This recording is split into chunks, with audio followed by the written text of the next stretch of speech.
मैं इस वक्त मौजूद हूँ जामा मस्जिद गौसिया अल मारूफ एक मीनारा गोल मस्जिद लतीफ़ाबाद 6 नंबर के अंदर। और आज की ईद का तीसरा दिन है। मैं ईद के पहले दिन से लेकर तीसरे ईद तक जो है मुख्तलिफ चैनल्स पर सोशल मीडिया पर यही देख रहा। हमारी कौम ने रुख कर लिया है पार्कों का, होटलों का, रेस्तरानों का, आइसक्रीम पार्लर्स का और मुख्तलिफ जगहों का।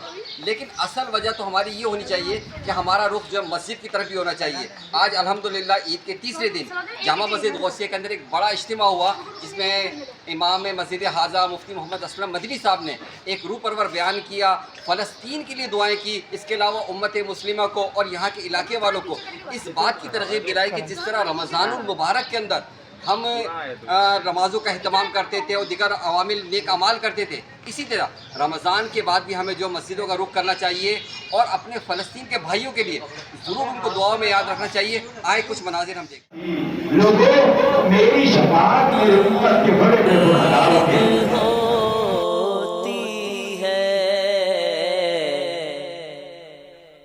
रब की रहमत मजीद होती है,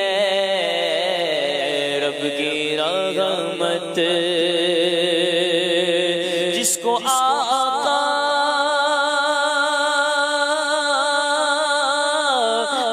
आका की दीद होती है,